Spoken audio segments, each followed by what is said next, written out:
అంటే ఇప్పుడు దాదాపు 5 సంవత్సరాల్లో వాలంటీర్ వచ్చి ప్రతి ఇంటికి సేవ చేస్తున్నారు. ప్రభుత్వ పథకాలు కానీ మిగతా కార్యక్రమాలకి ఫోకల్ పాయింట్గా ఉండి అన్ని విధాలుగా అన్ని కార్యక్రమాలలో పాల్గొని ప్రజలతో మమేకమై ఉన్నారు.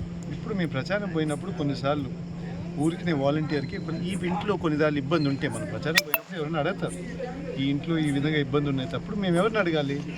అడిగితే ఒక వాలంటీర్ని అడగాలి. పాపం ఆ వాలంటీర్ పక్కన ఎక్కడ ఉంటే వచ్చాడు. అట్లాంటప్పుడు ఎవరైనా ఫోటోలు తీసి ఈ విధంగా ప్రచారం చేస్తాం అనేది చాలా తప్పు. అది చాలా తప్పు. ఇంకా మేము కూడా సరే, ఇంకా ఒకసారి జరిగింది కాబట్టి మేము ఇంకా ఆపేస్తాం. ఇంక వాళ్ళని కూడా అడగడం, ప్రజలు అడిగినప్పుడు ఏదో సమాధానం ఇవ్వాలి కాబట్టి తెలిసినోడు కాబట్టి ఆఫీసర్ కాబట్టి వాళ్ళు పిలిచాం, అంతే తప్ప ఇంకేం లేదు. వాళ్ళు ఎక్కడా ప్రచారానికి వాడట్లేదు. ఇంకా కొంతమంది వాలంటీర్లు అయితే చూసి చాలా బాధపడుతుంది.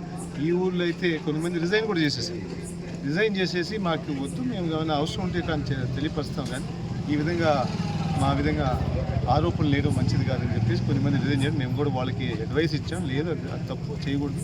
ఎందుకంటే ఇన్ని 2 నెలలు కూడా ప్రజలకు సేవ జరగాలి కాబట్టి, పథకాలు ఇంకా పెన్షన్ కూడా రావాలి, ఇన్ని జరగాలి కాబట్టి మీరు ఆ విధంగా మళ్ళీ బ్రేక్ ఇవ్వకండి, ప్రజలు ఇబ్బంది పడతారని చెప్పేసి వాళ్ళు కూడా తెలియపరుస్తున్నారు, అంతే తప్ప ఇంకేం లేదు. మిగతా ప్రచారం అంతా బాగుంది. మన ముఖ్యమంత్రి గారు కోరినట్టు తప్పకుండా 175 స్థానాలకు 170 స్థానాలు వస్తాయి. ప్రజలు ఆ జోష్ కనపడుతుంది. ఇప్పుడు బస్ యాత్ర రాబోతుంది. బస్ యాత్రకే చాలా మంది ఇప్పటికే అడుగుతున్నారు ఎప్పుడు చూడాలని చెప్పేసి మన నాయకుడిని. సిద్ధం సభకి ఎవరు మిస్ అయినో చాలా బాధపడుతున్నారు. వాళ్ళు తప్పకుండా ఈసారి మన ముఖ్యమంత్రి గారు వస్తే కనపడాలని చెప్పేసి కోరడం జరుగుతుంది.